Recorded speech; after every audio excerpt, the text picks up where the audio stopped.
वाह क्या जूदो करम है शहे बतहा तेरा, नहीं सुनता ही नहीं मांगने वाला तेरा। अग्नियां पलते हैं दर से वो है बाड़ा तेरा, मालदार जिसके दरवाजे से पलते हैं। अग्नियां पलते हैं दर से वो है बाड़ा तेरा, असफिया चलते हैं सर से वो है रास्ता तेरा। असफिया तो चलते ही हैं मगर फिर भी फर्श वाले तेरी शौकत का उलू क्या जाने। फर्श वाले तेरी शौकत का उलू क्या जाने। खुसरवा अर्श पे उड़ता है फरेरा तेरा, आसमां खान जमी खान जमाना मेहमान, साहिबे खाना लक़ब किसका है तेरा तेरा। फिर मैं तो मालिक ही कहूँगा कि हो मालिक के हबीब, यानी महबूब मुहिब में नहीं मेरा तेरा, यानी महबूब मुहिब में नहीं मेरा तेरा। और तेरे टुकड़ों पे पले गैर की ठोकर पे न डाल, झिड़कियां खाएं कहाँ छोड़ के सदका तेरा। तेरे कदमों में जो है गैर का मुंह क्या देखें, कौन नजरों पे चढ़े देख के तलवा तेरा, कौन नजरों पे चढ़े देख के तलवा तेरा। मुफ्त पाला था कभी काम की आदत न पड़ी, अब अमल पूछते हैं हाय निकम्मा तेरा। चोर हाकिम से छुपा करते हैं या उसके खिलाफ, तेरे दामन में छुपे चोर अनोखा तेरा। हर चोर सिपाही से भागता है, कहीं अरेस्ट ना कर लिया जाऊं, गिरफ्तार ना कर लिया जाऊं, मगर हुजूर की सुन्नतों का चोर आखिर भाग भी कहां सकता है। महशर में तो सिक्का उन्हीं का चलेगा। इसीलिए आला हज़रत ने कहा वो और चोर हैं जो अपने हाकिम से छुप जाया करते हैं। चोर हाकिम से छुपा करते हैं या उसके खिलाफ, तेरे दामन में छुपे चोर अनोखा तेरा। क्यों एक मेरे एक मैं क्या, मेरे इस यहाँ की हकीकत कितनी, मुझसे 100 लाख को काफी है इशारा तेरा। तेरे सदके मुझे एक बूंद बहुत है तेरी, जिस दिन अच्छों को मिले जाम छलकता तेरा, जिस दिन अच्छों को मिले जाम छलकता तेरा।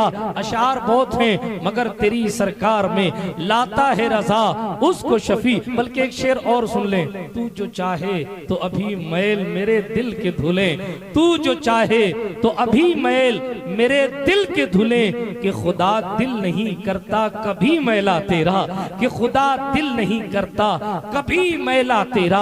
मेरी तकदीर बुरी हो तो भली कर दे के है माह वो इस बात के दफ्तर पे करोड़ा तेरा। तेरी सरकार में लाता है रजा उसको शफी जो मेरा गौस है और लाडला बेटा, जो मेरा गौस है और लाडला बेटा तेरा। दिल अबस खौफ से पत्ता सा उड़ा जाता है, पल्ला हल्का सही भारी है भरोसा तेरा। इसी जमीन पे आला हज़रत के भाई ने कहा ख्वाजाए हिंद वो दरबार है आला तेरा, कभी महरूम नहीं मांगने वाला तेरा। मेरे हाल अशार बहुत सारे सुनाए जा सकते हैं मगर वक्त बहुत ज्यादा हो चुका है। ये आप लोगों की मोहब्बत है कि आप लोग अभी तक तशरीफ फरमा हैं। मैं तेजी के साथ अपनी गुफ्तगू को शुरू करूंगा और तेजी के साथ खत्म करूंगा, लेकिन इस तेजी में आपका एक्सीडेंट ना हो जाए, इसलिए आपको चाहिए कि आप तेजी के साथ सुनते भी रहें, है ना, वरना प्याज और ब्याज वाला मामला हो जाए। आपने अपने इमाम साहब से सुना होगा प्याज और ब्याज का मामला क्या है। मुकर्रिर साहब रात भर तकरीर करते रहे कि साहब ब्याज खाना हराम है। कोई नींद में था, सुबह जाके उसने अपने घर के सारे कांदे बाहर फेंक दिए। बीवी ने पूछा क्या हुआ, का रात मौलाना कह रहे थे कि प्याज खाना हराम है। तो दरअसल नुक्ते का फर्क था, अब वो नींद में थे तो कुछ का कुछ सुन लिया, इसलिए आपका मामला ऐसा नहीं हो। वैसे बकरी वाले बहुत होशियार माने जाते हैं, लेकिन जो है वो वार्निंग दे देना ये मेरा काम है। बड़ी मुबारकबादी पेश करता हूँ एक बार फिर आप तमामी हजरात को। बेटा घर चले जाएं, आप लोग चले जाएं, घर चले जाएं। अगर इसी तरीके से करना तो घर चले जाएं। ये घर नहीं है बेटा, ना ये ननिहाल है, ये हुजूर की महफिल है। गुजारिश ये कि बच्चियों को आगे बिठाया भी ना करें, इन्हें आप बचपन से बताएंगे कि पर्दा किस चीज का नाम है तो ये जवान होके समझेंगे कि हया किस चीज का नाम है। आप इस तरीके से इन्हें मर्दों में बिठा देंगे, अगरचे छोटी हैं लेकिन जब पौधा छोटा होता है। और फिर मौलाना उस्मान साहब ने बादाम का पेड़ लगाया तो मैंने कहा ये डंडा क्यों साथ में रखा हुआ है आपने? तो कहा हजरत ये टेढ़ा जा रहा था तो इसको सीधा करने के लिए डंडे का सहारा लगा दिया। मैं झूठ तो नहीं बोल रहा हजरत। हाँ, तो जब पौधा छोटा हो, मैंने कहा अभी से क्यों लगा दिया? तो कहा अभी छोटा है इसलिए टेढ़ा है तो सीधा हो जाएगा, और अगर बड़ा हो गया तो फिर वो टेढ़ा ही रहेगा, सीधा नहीं होगा। इसलिए बचपन, हाँ, इस्लाहे कौम आपको मंजूर हो अगर तो फिर बचपने ही से अपने बच्चों को बताया करें कि हुजूर अलैहिस्सलाम की मोहब्बत क्या है, दीन क्या है, इस्लाम क्या है, नमाज की अहमियत क्या है, उलमा का अदब क्या है, मुस्तफा से मोहब्बत क्या है। जब ये चीज आप अपने बच्चों को सिखाएंगे तो बच्चे बड़े होकर इतना तो समझ लेंगे कि हम जिस मुस्तफा की दीन को मानते हैं उस दीन में माँ को गाली देने की इजाजत नहीं है। हम जिस मुस्तफा के दीन को मानते हैं उस दीन में बाप के कदम के नीचे जन्नत है, इसलिए हम कलेक्टर भी बन जाएं तो भी हमें अपने बाप को अपने घर से नहीं निकालना है। ये तरबियत जब आप अपने बच्चों को बचपने से देंगे तो फिर बड़े होकर वो दीन सीखेंगे, समझेंगे। मेरा मौजू नहीं आज का, आज तो बात मुस्तफा जान रहमत पर करनी है। चूंकि मुस्तफा जान रहमत की विलादत के अय्याम हैं, हुजूर अलैहिस्सलात व तस्लीम की मिलाद के मौके पर इस महफिल को सजाया गया, तो मैं तमाम लोगों को मुबारकबादी देता हूं जिन्होंने पिछली साल की तरह इस साल भी इस महफिल को सजाया और जोश व खरोश के साथ जिस एतबार से भी हिस्सा लिया। मैं सबको नहीं जानता मगर मेरा अल्लाह सबको जानता है। सवाब हमने नहीं देना है, जिसको सवाब देना है वो अल्लाह सबकी नीयतों को भी जानता है, सबके चेहरों को भी जानता है। बड़ी मुबारकबादी मैं सिर्फ दे सकता हूं लोगों को जिन्होंने हुजूर के नाम का जलसा सजाया है। मंत्री जी के नाम का जलसा तो कोई भी कर सकता है, उनके बर्थडे पर अपना फोटो उनके फोटो के साथ बैनर में लगाकर चौराहे पर कोई भी चिपका सकता है, मगर मजा तो जब है कि 1500 साल के बाद भी बकरी का सुन्नी नौजवान अपने घर के छत पर हुजूर का झंडा लगाकर बबांगे तो हल कहता है, सदाएं दुरूदों की आती रहेंगी, जिन्हें सुन के दिल शाद होता रहेगा। खुदा अहले सुन्नत को आबाद रखे, मोहम्मद का मिलाद कोई भी मौसम होता रहे। नारे तकबीर, नारे रिसालत, सरकार की आमद। ये आप लोगों से हुजूर सल्लल्लाहु अलैहि वसल्लम की मोहब्बत है कि हमारा बच्चा भी मरहबा या मुस्तफा का नारा लगाता है, उसका चच्चा भी मरहबा या मुस्तफा का नारा लगाता है और दुनिया को बताता है कि जनाब बिदअत के फतवे लगाने वालों के थाना भवन तो बंद हो जाएंगे, देवबंद को ताला लग सकता है, मुस्तफा के जिक्र पर कभी ताला नहीं। और हम बबांगे दुहल कल भी कहते थे, आज भी कहते हैं, रहेगा यूं ही उनका चर्चा रहेगा, बड़े खाक हो जाए जल जाने। नारे तकबीर, नारे का जवाब दे, नारे का जवाब आप भी लगा सकते हैं। ऐसा नहीं है कि ये ड्यूटी सिर्फ इनकी है, इनके पास तो माइक है इसलिए लगा रहे हैं, मगर आप बगैर माइक के लगा के बताएं या रसूल अल्लाह। जब नारा लगाया जाए तो मैं जवाब बता देता हूँ। पता नहीं बकरी वालों को शायद जवाब नहीं पता हो, कुछ मुस्कुरा रहे हैं, कुछ का हाल ये है कि वो मुझे ही देख रहे हैं। अरे कुछ कहा जा रहा है आपसे तो उसका जवाब तो दो। नारे तकबीर का माना होता है सबसे बड़ा अल्लाह है, उसके नाम का नारा बुलंद करो। हाँ, अल्लाहु अकबर मतलब अल्लाह सबसे बड़ा है। तकबीर यानी अल्लाह को बड़ा कहो। तो जब आपसे कहा जाए नारे तकबीर तो आप ये सोचा कीजिए कि हमसे कहा जा रहा है कि अल्लाह सबसे बड़ा है, ये कहो। बात समझ आ रही है? बिल्कुल मैं जमीनी स्तर पे आपको समझा रहा हूँ। नारे रिसालत जब कहा जाए तो रसूल हमारे कौन है? हुजूर सल्लल्लाहु अलैहि वसल्लम है ना। तो जैसे ही रिसालत का नाम आए तो फिर या रसूल अल्लाह कहा करो। एक तो नारे का जवाब हो जाएगा, दूसरी बात गैज में जल जाए बेदीनों के दिल, बस या रसूल अल्लाह की कसरत कीजिए, दुश्मने अहमद पे शिद्दत कीजिए। यहाँ कोई जो है वो कंट्रोवर्सी की बात नहीं है, यहाँ कोई ढीले ढकने होने की बात नहीं है, यहाँ कोई कंप्रोमाइज करने की बात नहीं है। दुश्मने अहमद पे शिद्दत कीजिए, मुल्हिदों की क्या मुरव्वत कीजिए। शिर्क ठहरे जिसमें ताजीमे हबीब, उस बुरे मजहब पे लानत कीजिए। हम तो सुन्नी है, मैं वो सुन्नी हूँ जमीले कादरी, मरने के बाद मेरा लाशा भी कहेगा अस्सलातु। पिछले साल की तरह नहीं सुन रहे आप। पिछले साल बारिश हो रही थी इसलिए ज्यादा अच्छा सुन रहे थे क्या? नहीं, या आज वक्त ज्यादा हो गया? मैं भूलता नहीं हूँ जलसों को, हाँ मुझे नाम भूल जाते हैं मगर चेहरे याद रहते हैं, क्योंकि मैं घड़ी कम देखता हूँ, फेस ज्यादा देखता हूँ।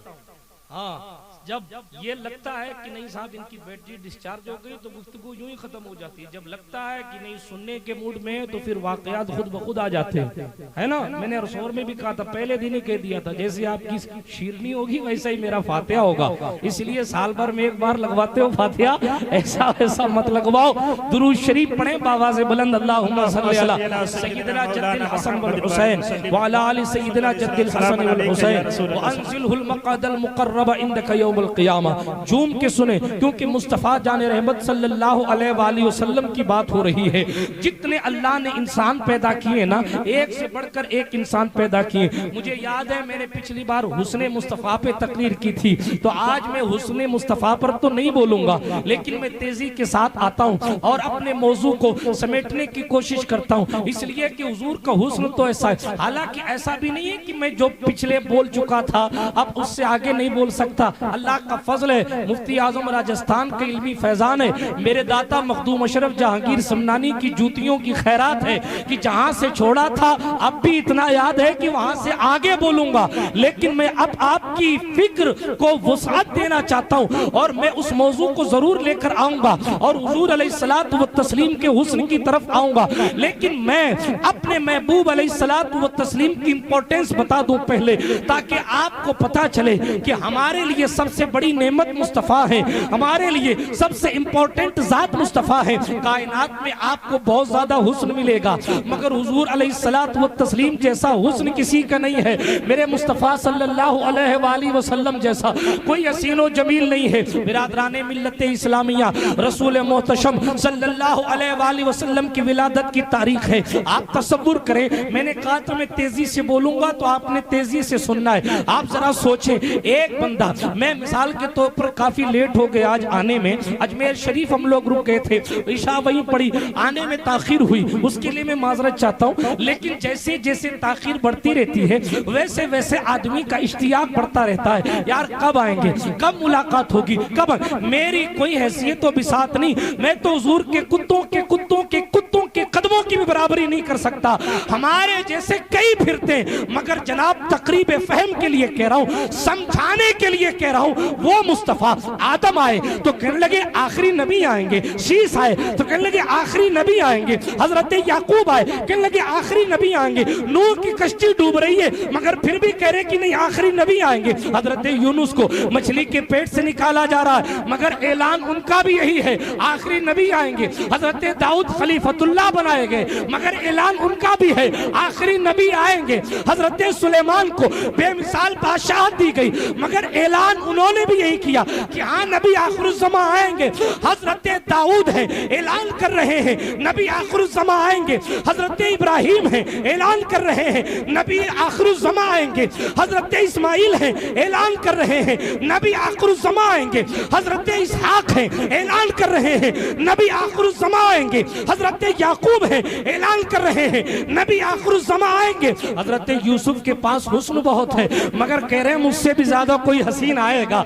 हजरत यसा की बेमिसाल ज़ुहदो इत्तका है मगर फिर भी आखिरी नबी की आमद का ऐलान कर रहे हैं। सदियां गुजर रही है। हजरत जुल्किफ्ल, हजरत हिजकील कहते हैं आखिरी नबी आएंगे।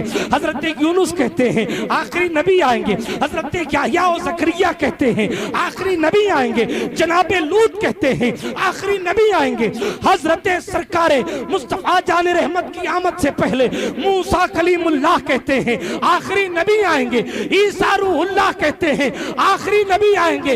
इतनी ताकत और इख्तियार रखने वाले अंबिया अगर किसी के आने के बारे में बता रहे, आते हैं जाते हैं, आते हैं जाते हैं, आते हैं जाते हैं, मगर ये कह जाते हैं अभी आखिरी नबी आना बाकी है, अभी आखिरी नबी आना बाकी, अभी आखिरी नबी आना बाकी। कोई आने वाला मेहमान अगर 4-5 घंटे के इंतजार का इश्तियाक हो तो फिर जनाब बेकरारी थमती नहीं है। हजारों साल गुजर गए, आदम कह गए थे जब तक आएंगे नहीं तब तक कयामत नहीं आएगी। हर आने वाला इंतजार करता रहा।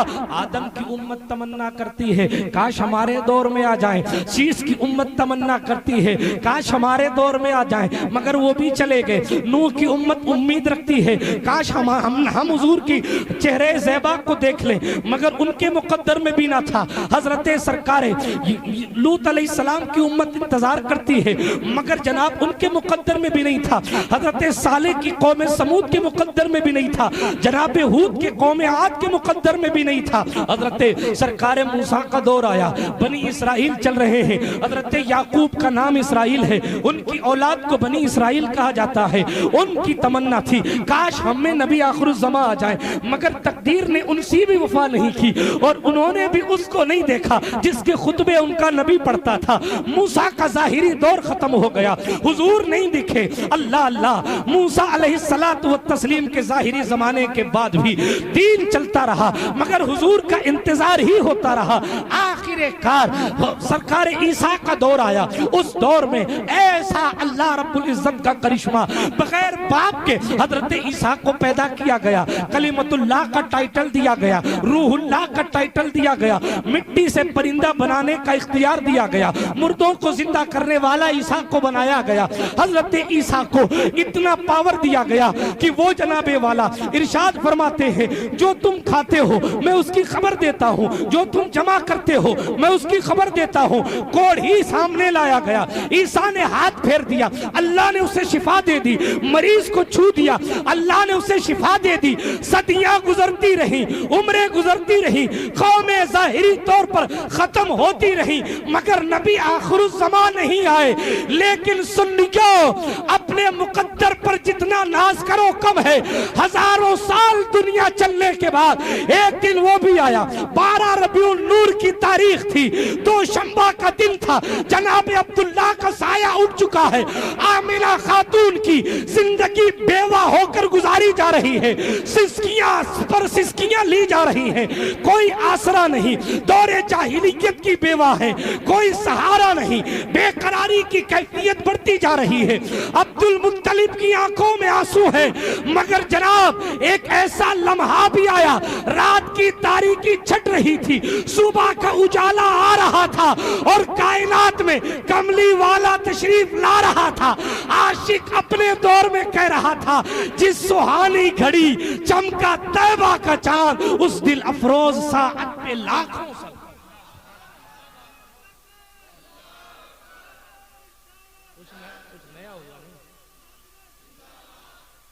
सुने, ये हमारा और आपका मुकद्दर है। हाँ, पत्थरों से पानी निकालने वाले नबी की उम्मत के मुकद्दर में हुजूर नहीं आए। मूसा किसी छोटी जात का नाम है, अल्लाह से डायरेक्ट बात करने वाली जात का नाम मूसा है। मूसा अलैहिस्सलाम किसी छोटी जात का नाम है। थप्पड़ पत्थर को मार दे तो कई 100 साल तक। हजरत अबू हुरैरा कहते हैं मूसा का दौर जमाना हो गया। अबू हुरैरा कहते मूसा ने थप्पड़ जो मारा था पत्थर को, मैंने अपनी आंखों से मूसा की उंगलियों के निशान देखे। ये है मूसा। रूह निकालने वाले से सब डरते हैं, कितनी भी बत्तियां लगाई हो उनकी कार पर, मगर डरते हैं पता नहीं कब मौत का फरिश्ता आ जाए। मूसा वो है जो मौत के फरिश्ते को थप्पड़ मार के वापस रिटर्न कर दे। पूछे उलमाए किराम तशरीफ फरमाए, इतना बड़ा नबी लाठी उठा के पानी पे मारे तो पानी में पानी की दीवारें खड़ी हो जाती हैं। पानी की दीवारें देखिए कभी, पानी की दीवार, पानी की दीवारें खड़ी हो जाती हैं। पत्थर पर मार दें तो पत्थर पानी फेंक देता है, और एक नहीं 12-12 चश्मे पत्थर से निकलते हैं। मूसा वो लाठी फेंक दे तो कौम बनी इस्राइल पे अजाब आए तो कीड़ियां ही कीड़ियां हो जाती हैं। मूसा वो बददुआ कर दे तो बनी इस्राइल का एक लम्हा ऐसा भी आया कि जनाब उनके खाने के हर लुकमे के सामने मेंढक ही मेंढक आ गए। मैं आपको तफसीर कुरान सुनाऊंगा तो बात लंबी हो जाएगी, मगर बताना ये है मूसा वो जो दूर पर उलमा को लेकर जाए फिर अल्लाह से बातें करे। इतना बड़ा पैगंबर, हाँ, लेकिन दुआ करते हैं।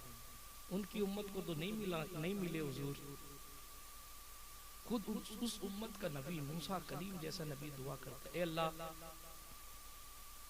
मेरी उम्मत को तो हुजूर नहीं मिले, मुझे तो हुजूर की उम्मत में दाखिल कर दे। कितने भी टाइटल हमारे नाम के आगे लगा दिए जाएं, मैं समझता हूं इससे बड़ा कोई टाइटल होगा कि हम हुजूर के उम्मती हैं। ये भी कोई छोटा मोटा लक़ब है यार, इस लक़ब से तो हमें महशर में याद किया जाएगा।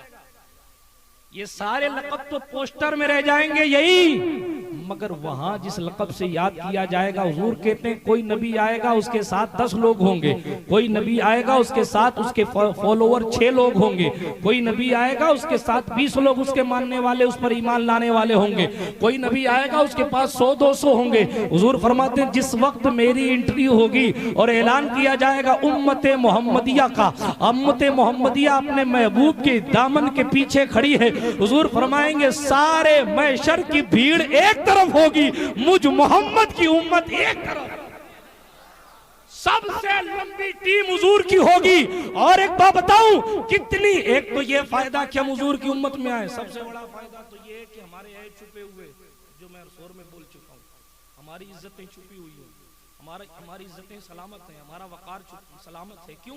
मूसा के दौर में होते तो दरवाजों पर लिख दिया जाता कि हमारी कारकिर्दगी क्या है, हमने कितनी बुराइयां की, कितनी गंदगियां हैं, सब दरवाजे पर लिख दिया जाता। ये तो हुजूर का सदका है। बाप बेटे के ऐब को नहीं जानता, बेटा बाप के माजी और पुराने दिन को नहीं जानता कि मेरा बाप कैसा था। ठीक है, हुजूर का सदका है कि इज्जतें बची हुई हैं। दूसरी बात एक और बेनिफिट बताऊं, वो तो बहुत सारे फायदे हैं, मैं इसी फायदे को गिनाने पर आऊंगा तो बातें लंबी होंगी, सिर्फ तेजी के साथ सुन लीजिए। हजरत सरकार रसूल पाक का सदका है, पहले जो है रोजा जब रखा जाता था, आपने मगरिब के वक्त इफ्तार की और इफ्तार करके आप सो गए तो आपका सेकंड रोजा स्टार्ट हो गया। अब कोई सेरी वेरी नहीं, ये रात भर जो खाते हैं ये हुजूर का सदका है। हाँ, रमजान की रातें हुजूर के सदके में मिली। पहले ये था कि जब रोजे के दिन चलते हो तो बीवी को हाथ लगा लिया तो आपको कफारा देना पड़ेगा, मगर हुजूर का सदका है कि इजाजतें सेरी तक मिली हुई है। पहले का मामला ये था कि जनाब वो चर्बी का इस्तेमाल नहीं कर सकते थे, हुजूर का सदका है कि आप बकरीद में चर्बियां खा रहे हैं। हाँ, पहले का मसला ये था माले गनीमत, जंग में जो माल जो है दुश्मन का मिले पहले उसे जला दिया जाता था। हुजूर का सदका है कि माले गनीमत तकसीम हो रहा है। पहले ज़कात सारे पैसों, ऐसा नहीं है कि सोने की ज़कात भी रुपया निकाल दो, चांदी की ज़कात भी रुपया निकाल दो, ऐसा नहीं था पहले। अब तो ऐसा है, पहले ऐसा नहीं था। पहले ये था कि जो समन है, जो चीज है, उसी की ज़कात निकालनी है। और जनाब बनी इसराइल का मामला ये था, जितना सोना है उतना सोना, उसकी जो ज़कात है उसका जो है 25वां हिस्सा, कितना 2.5% नहीं था, 25% था, 25% निकालना। और ऐसा भी नहीं है कि सोना संभाल के रखे रहो, सोने के बदले पैसा निकाल दो, ये तो इस उम्मत के लिए, उस उम्मत में था संभालो माल के नहीं रखना है, जितना सोना है उसका 25% लेकर आओ। ठीक है, हमारे यहाँ तो ये है कि नोट गरीब को दे दो, दिल सुकून पाता है, ज़कात भी अदा हो गई, बंदे का काम भी हो गया। मगर जनाब उस दौर में नहीं था, दौरे मूसा में ये था कि सारा माल लेकर आओ और लाने के बाद पहाड़ पे रख दो। अगर ज़कात पूरी है आसमान से आग आएगी, ज़कात अगर आपकी मुकम्मल है, आपने कोई कमी नहीं की है। आसमान से आग आएगी, आपके सामने आपके माल को जला देगी। अगर आग आई, माल जल गया तो समझो ज़कात हुई, और अगर आग नहीं आई तो ज़कात पूरी नहीं निकली है। हाँ, आज तो कोई भी फतवा ठोक देता है ना। जिनके खुद के ज़कात के मामलात अड़बड़ गड़बड़ हैं, वो पूछते हैं कि मौलाना साहब का सफेद वाला कुर्ता कहां से आया, कहीं किसी ने सूरह बकर में तो नहीं दिया, कहीं किसी के ज़कात का पैसा तो नहीं ले लिया। गरीब, ज़कात कौन खाता है पहले ये देख। 1 लाख तुझ पर ज़कात वाजिब थी, तूने 20,000 निकाली, 80,000 का ज़कात खोर तू खुद हुआ, दूसरों को कहता है कि ये नहीं वो। शेख अपनी देख, अयाज कदरे खुदरा शनास। आगे चले, बात में अर्ज ये कर रहा था, ज़कात निकाल के आज गरीब को दे दें, दिल सुकून पाता है कि मेरा फर्ज अदा हो गया, गरीब का घर चल गया। मगर उस दौर में ज़कात जब तक आग आके जलाए नहीं, तब तक ये पता चलता था कि साहब इसकी तो पूरी नहीं निकली है। आज जो पूरी नहीं निकालते हो फिर भी इज्जत बनी हुई ना, ये भी हुजूर का सदका है। हाँ, ये रहमतुल लिल आलमीन की सखावत है, ये खैरात है, वरना इज्जतें नीलाम होती। आगे चलें, अभी तो बहुत सारी बातें हैं, मैं खैर क्या क्या बयान करूं। हुजूर से हमें कितने फायदे हैं, यानी उम्मत को कितना फायदा हुआ हुजूर अलैहिस्सलातु व तस्लीम से। बातें सारी छोड़कर एक बात आखिरी के देता हूं इस मौजू की, इस हवाले से। क्या रसूल पाक अलैहिस्सलातु व तस्लीम की हम उम्मत में हैं। क़यामत के मैदान में तांबे की जमीन होगी, सवा नेज़े पर सूरज होगा, अमाल के मुताबिक बंदा पसीने में डूबा हुआ होगा। ठीक है, जहन्नमियों का हाल ये होगा कि वो पानी मांगेंगे तो उन्हें खोलता हुआ पानी दिया जाएगा। सुन लें, नमाज पढ़ने वालों को आप बेवकूफ समझते हैं।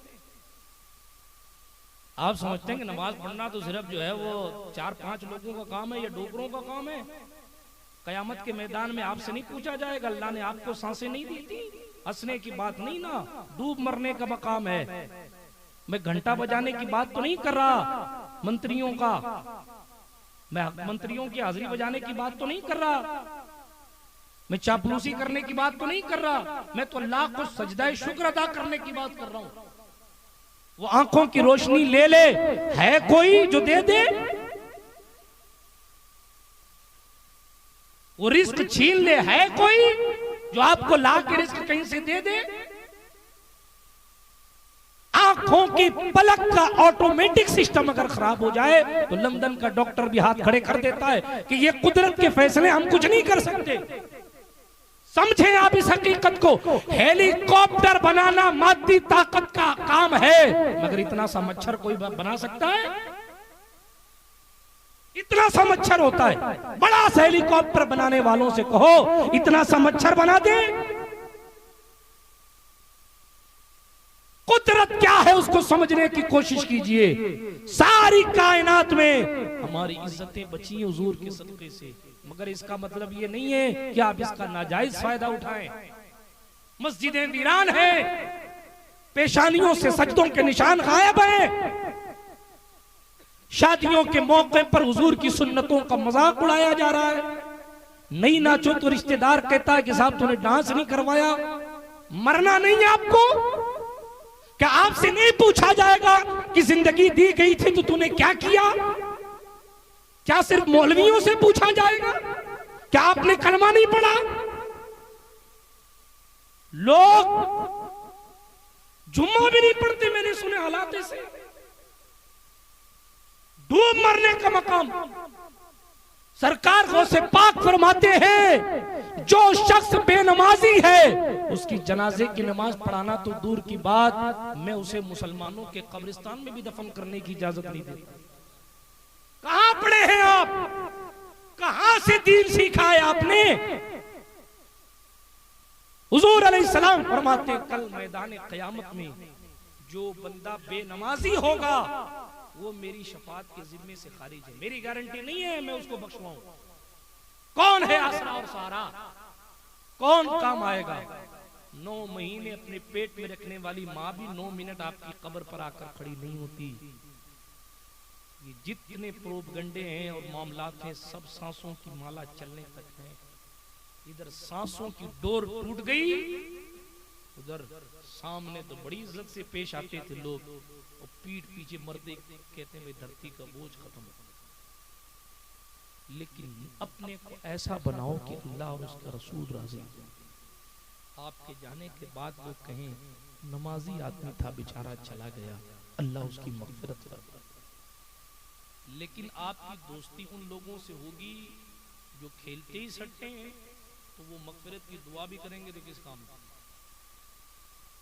बात समझ आ रही है? मैं आप आज थोड़े से मौजू से हट के काम की बातें करने लगा, क्योंकि हुजूर की आमद का मकसद क्या है, इस पर गुफ्तगू कर रहा हूं।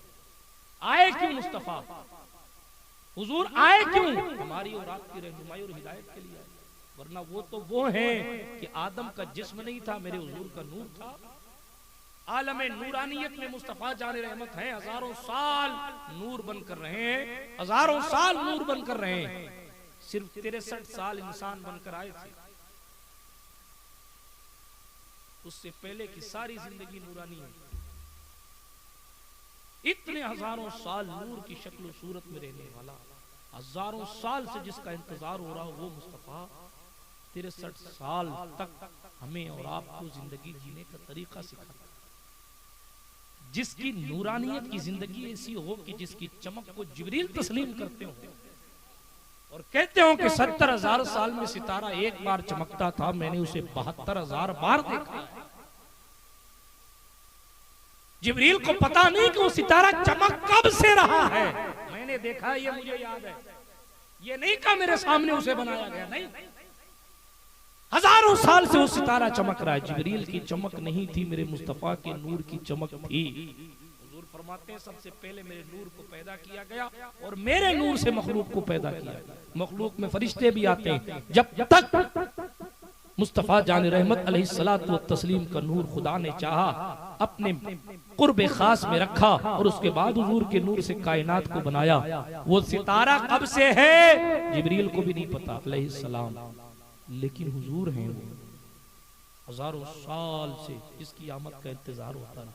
वो जनाब ताइफ के मैदान में पत्थर खा रहे हैं हमें दीन सिखाने के लिए। शेबे अबी तालिब में 2.5 साल तक कमोबेश खाने को तरसा दिए गए हैं। पूरे कबीले को कैद कर दिया है कुफारे मक्का ने दीन सिखाने के लिए, जो इतना इंपॉर्टेंट है कि मूसा और इब्राहिम जैसे नबी जिसके आने के बारे में बार बार लोगों को रिमाइंड करते, याद रखना नबी आखिरी आएंगे। वो हमारे और आपके लिए बद्र के मैदान में खुद तलवार चलाता है और हमें और आपको दीन सिखाने के लिए खंदक के मैदान में खुद गड्ढा अपने हाथ से फावड़ा लेके खोद रहे। सीखे तो सही दीन क्या है, समझे तो सही कि हम जिस धर्म जिस मजहब को फॉलो करते हैं उसकी रियलिटी और असलियत क्या है। समझे अपने मजहब को। हुजूर वो हैं सल्लल्लाहु अलैहि वसल्लम। आइए मैं आपको एक किस्सा सुना देता हूँ, तुब्बा हुमैरी का किस्सा सुना देता हूँ। सुनाया नहीं मैंने इस साल मिलाद में, आज सुना देता हूँ। हुजूर अलैहिस्सलाम की पैदाइश से 1000 साल पहले का किस्सा है। कितने साल? जोर से बोलो और जोर से बोलो। वो मोहल्ला किसी और, उनको वीजे की जरूरत है क्या? जोर से बोलो, हाथ उठाकर कहें या रसूल अल्लाह। हाँ माशाल्लाह, मैं समझा सो गए आप लोग, जल्दी सोते हैं ना गांव वाले। हाँ मुझे मालूम है गांव वाले जल्दी सोते हैं, मगर मुझे ये भी मालूम है कि बकरी वाले हुजूर से बड़ी मोहब्बत करते हैं। ये अलग बात है कि हमारी कौम कम इल्मी की वजह से भटक जाती है, मगर अकीदे आज भी TTS वाले, जज्बात आज भी हमारे आसमानों से बातें कर रहे हैं। कमी है तो बस इल्म की और अमल की, कमी है तो इल्म की और अमल की, वगरना तो हम किसी से कम नहीं। अल्हम्दुलिल्लाह अला ihसानी।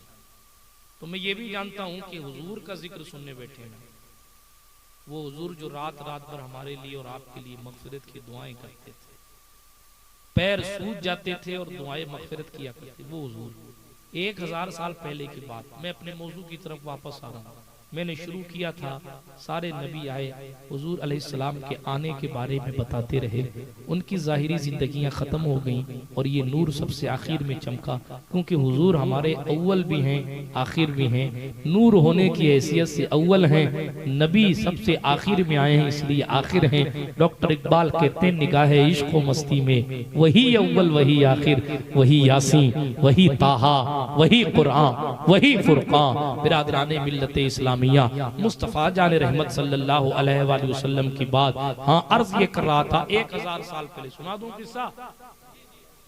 1000 साल, ज्यादा वक्त तो नहीं हो रहा, 1000। सरपंच साहब चले गए कि बैठे?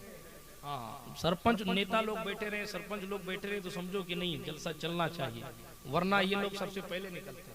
मैं इनको मुबारकबादी पेश करता हूँ कि अभी तक बैठे हैं। अल्लाह हुजूर की नालेन के सदके इनकी सरपंची बरकरार रखे, हाँ, और इन्हें खिदमत खल करने की सआदत, खिदमत दीन करने की तौफीक अता फरमाए। सारी इंसानियत की खिदमत करें, हर मजहब के लोगों की खिदमत करें, इसलिए कि हमारे हुजूर ने नबी होने का ऐलान 40 साल के बाद किया है। पहले 40 साल इंसानियत सिखाई। उस्मान साहब जुमला गलत तो नहीं है? 40 साल तक पहले इंसानियत सिखाई है और 40 साल बाद कहा है कि मैं नबी हूं, मुझ पर ईमान लाओ। पहले इंसानियत भी सिखाना और इंसानियत बताना, ये हमारे हुजूर का पहला सबक है कि जनाब कोई अपने मजहब का ना भी हो फिर भी ये कहे कि आप बड़े सच्चे आदमी हैं, तब हुजूर अलैहिस्सलातु व तस्लीम का बंदा फॉलो नजर आता है, फॉलो करने वाला नजर आता है। आए मैं हुजूर की बात कर रहा था, बीच में बात आ गई, अर्ज कर रहा था 1000 साल पहले की पैदाइश से, विलादत से 1000 साल पहले का किस्सा है।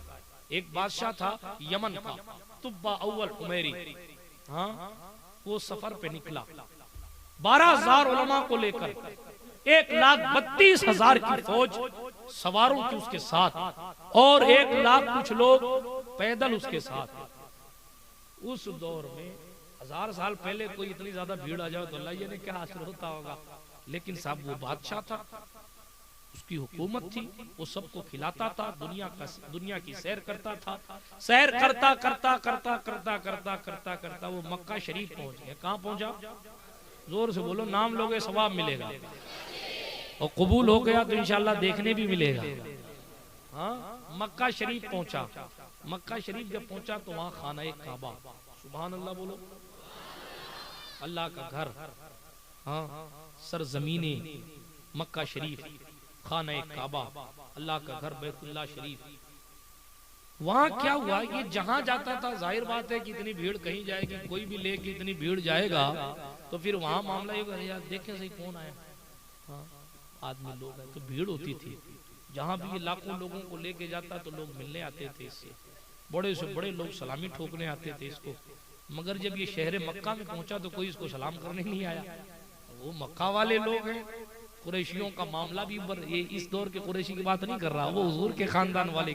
हाँ, ईद मिलादुन नबी से मेरे पास एक बंदा आया और पूछने लगा हज़रत कुरैश कौन थे आप? भी तो कुरैशी हैं। तो मैंने कहा कुरैशियों में अबू जहल भी था, कुरैशी मत बनो, मोहम्मदी बनो, और मुस्तफा जान रहमत सल्लल्लाहु अलैहि वसल्लम के फॉलोअर बनो, सुन्नी बनो, ताकि हुजूर अलैहिस्सलातु व तस्लीम के वफादार हो सको। चले, बात बीच में आ गई तो मैंने अर्ज कर दिया, तेजी के साथ आगे बढ़ता हूँ। हाँ, मुस्कुरा कर जब फ्रेश हुए तो आए मौजू की तरफ चलते। जल्दी सोने वालों को 12:30 बजे हंसाऊंगा नहीं तो सुनाऊंगा क्या, इसीलिए मैं तेजी के साथ कीमती बातें सुनाता हूँ। देखें, इमामे की लड़ाई हो रही है यहाँ, बेटा शादी के दिन मत करना।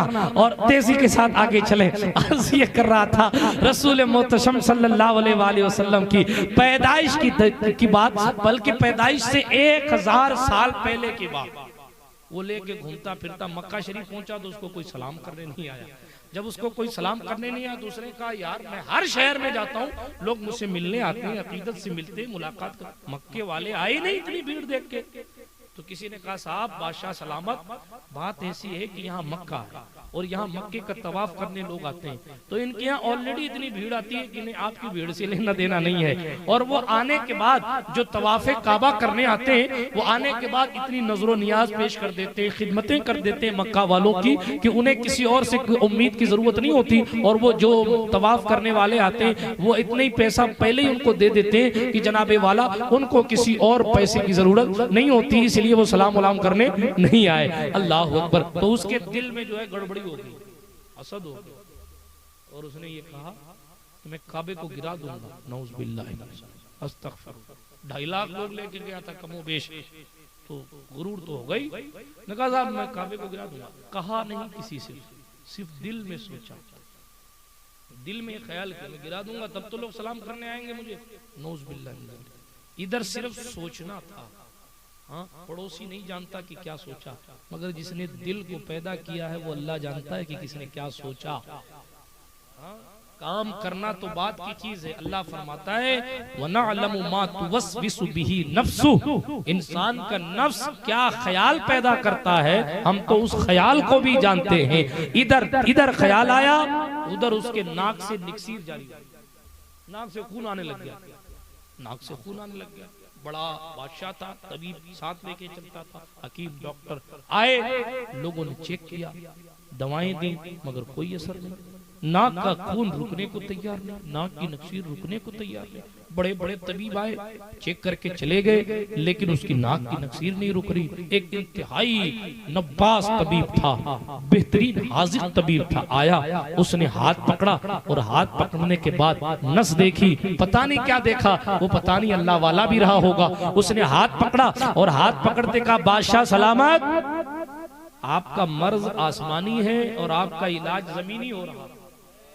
आपका मर्ज तो आसमानी है, आपका इलाज जमीनी हो रखा। कहना क्या चाहते हो? कहा बादशाह सिर्फ इतना कहना चाहता हूँ, कोई बुरी नीयत की हो तो अभी तौबा कर लो। ये नाक की नक्सीर ये दवाइयां नहीं रोकेंगी, ये तो कर्म रोकेगा। अब उसको पता है कि मैंने नीयत क्या की। कहा डॉक्टर साहब आपका बहुत शुक्रिया। वो साहब गए नहीं, अभी दिल ही दिल में तौबा की। ऐ काबे के मालिक, मैं हरगिज तेरा काबा नहीं गिराऊंगा, तो मुझे माफ कर दे। नाक की नक्सीर ऑटोमेटिक रुक गई। जनाबे वाला फैसले सब वहीं से होते। ये अलग बात है कि इस सबब वाली दुनिया के खुदा ने इस दुनिया को सबब पर टिका रखा है, मगर वो चाहता है तो 12 साल की डूबी हुई कश्तियों के जिस्मों को पता नहीं होता कि उनके जिस्म भी 12 साल बाद करे तख्तियों की पार्टियां भी बची है कि नहीं बची है, ये नहीं देखा जाता, बल्कि ये देखा जाता है कि वो अब्दुल कादिर जिलानी ने पुकारा है।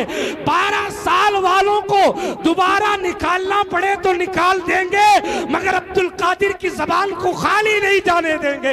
इसीलिए शायर ने कहा बदल जाते हैं निजामे हर दो आलम आने वाहिद में, अगर जिद पे आ जाए कोई दीवाना मोहम्मद का। सुने तेजी के साथ बात को आगे बढ़ाता हूं। उसने क्या किया? तौबा की, खुदा की कुदरत, नाक की नक्सीर बंद हो गई। तो उसने सोचा मामला भारी है।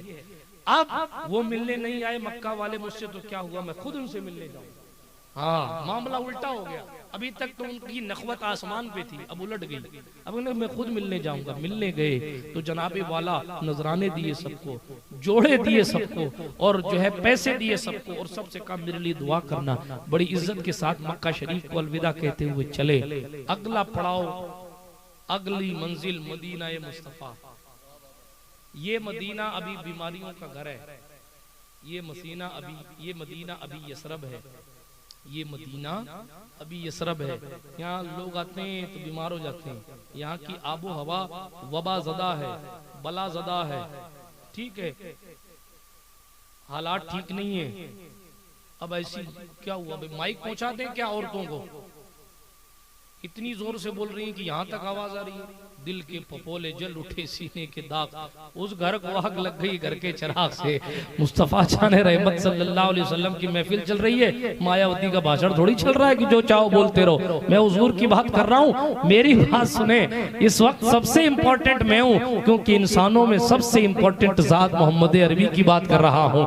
ये वो नाम है जिस दरबार में सैयदुल मलाइका भी ऐसे आके बैठते हैं जैसे हम अत्तहियात में बैठा करते हैं। ये हुजूर की महफिल है, इसलिए इस बात का ख्याल रखें, ये हुजूर की महफिल है। कहीं नाराज हो गए ना तो बाबाओं की नस्लें भी आ जाएंगी, तो तावीज़ों का लंबा चिट्ठा लगा के भी घर के हालात ठीक नहीं कर सकती।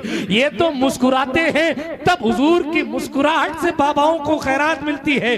बल्कि बाबाओं की हैसियत किया, हुजूर मुस्कुराकर एक जुमला कहते हैं, उस जुमले में कुदरत शिफा रखती है, और वही जुमला कोई कागज पे लिख देता है तो अल्लाह उसमें भी शिफा अता फरमाता।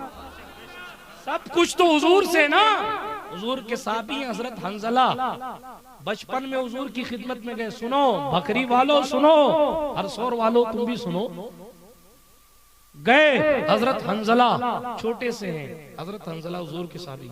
वो कहते हैं हुजूर की खिदमत में पेश किया गया सल्लल्लाहु अलैहि वसल्लम, हुजूर की खिदमत में पेश किया गया, बच्चे को पेश किया गया तो हुजूर ने मोहब्बत से सर पे हाथ फेर दिया। हाँ, सर पे हाथ फेर दिया। हुजूर ने सर पे हाथ फेरा। हजरत हंजला बड़े हो गए, जब मतलब कई दिन जब वक्त गुजरता रहा, ऐसे नहीं कि हाथ फेरते ही बड़े हो गए। हाँ, ये भी तो देखना पड़ता है ना सामने है कौन। हाँ, वरना लोग 30 सेकंड की क्लिप काट के निकाल देंगे, क्या क्या बकते रहते हो। बड़े हो गए मतलब ये कि आप तदरीज के एतबार से बड़े हो गए। धीरे धीरे धीरे धीरे धीरे धीरे उनकी उम्र बड़ी हुई। हुजूर अलैहिस्सलातु वस्सलाम ने हाथ फेरा, और हाथ फेरने के बाद उनके सर में खुशबू ही खुशबू। हुजूर के दस्ते मुबारक की क्या बात की जाए। सहाबा कहते हैं हुजूर के हाथ बर्फ की तरह ठंडे हुआ करते थे। सहाबा कहते हैं हुजूर अलैहिस्सलाम के हाथ मुबारक ऐसे होते, ऐसा लगता था कि इतर की डब्बी से अभी हुजूर ने हाथ निकाला है। सहाबा कहते हैं हुजूर जिसे छू देते थे वो महकता ही महकता रहता था। सहाबा कहते हैं एक साहब हजरत सुवैद हैं या अस्वद हैं, उनके चेहरे पर हुजूर ने हाथ फेर दिया, उनके चेहरे पर चमक इतनी पैदा हुई कि वो अंधेरे में जाते थे तो उनके चेहरे से ही नूर निकलने लग जाता था। ये हुजूर है, ये हुजूर का हाथ है, जिसे छू दिया काम हो गया, जिसको पकड़ लिया काम हो गया। आला हजरत ने कहा हाथ जिस सिमत उठा बस गनी कर दिया, मुझे बहरे समाहत पे लाखों सलाम। जिसके लिए हाथ उठा दिया जनाब उसका काम पूरा कर दिया। तो मैं दस्ते मुस्तफा की बातें नहीं कर रहा। कभी वो हाथ टूटी हुई पिटली को जोड़ देता है, कभी वो हाथ जो है वो हजरत सरकारे हंजला के सर पर आता है तो हजरत हंजला कहते हैं मैं बड़ा हो गया, उम्र अच्छी हो गई, उसके बावजूद भी कोई बंदा आता उसके सर में दर्द है मिसाल के तौर पर, हजरत हंजला कहते मेरे पास आता।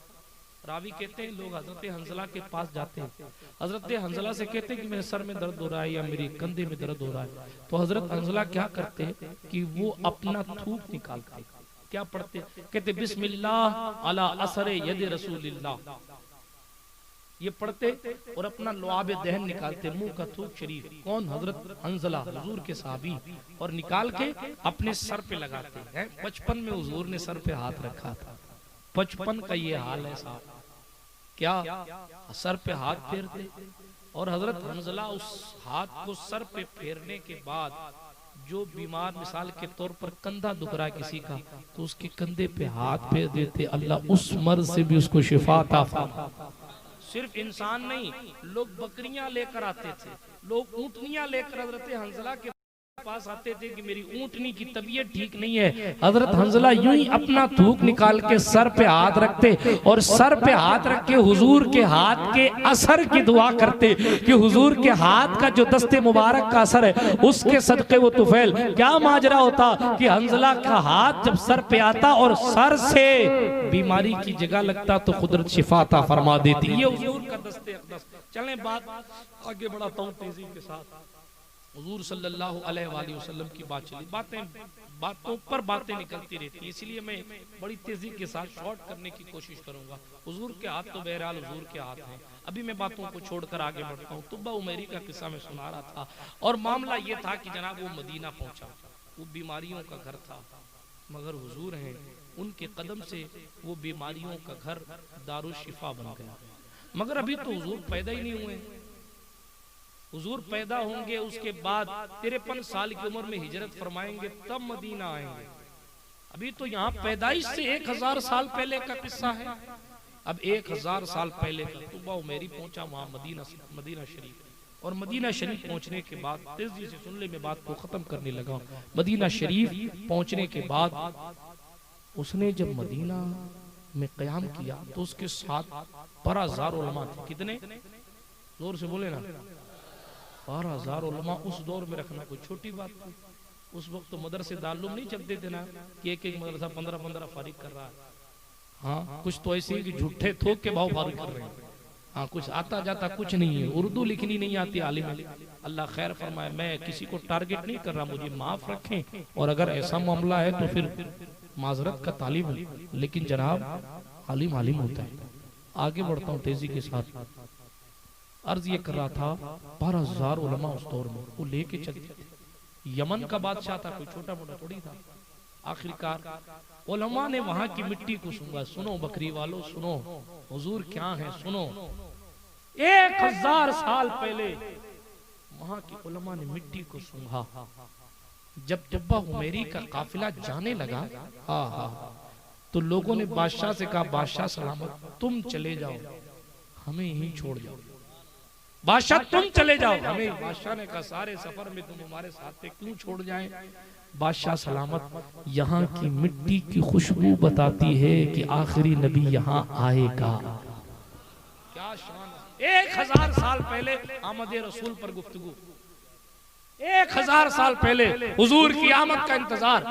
यहाँ की मिट्टी की खुशबू बताती है कि नबी आखिरुज़्ज़मा आएगा। बादशाह तुम चले जाओ, हमें यहीं रहने। बादशाह सलामत की आंखों में आंसू आ गए। अल्लाह अकबर, नबी आखिरुज़्ज़मा इस मुकद्दस जमीन पे आएंगे। जब तो वो बीमारियों का घर था, मगर जब तो हम बहुत अच्छी जगह आए, बहुत बेहतरीन जगह। कहाँ बादशाह, हम बहुत अच्छी जगह। आपको मालूम है 400 उलमाए किराम रुक गए वहां उस वक्त। 1000 साल पहले 400 उलमाए किराम, 400 उलमाए किराम रुके। बादशाह ने हुजूर अलैहिस्सलातु व तस्लीम की आमद के इंतजार में 400 उलमा के लिए अलग अलग मकान बनवाए। 400 उलमा के लिए इतने दिन वो मदीना ठहरा।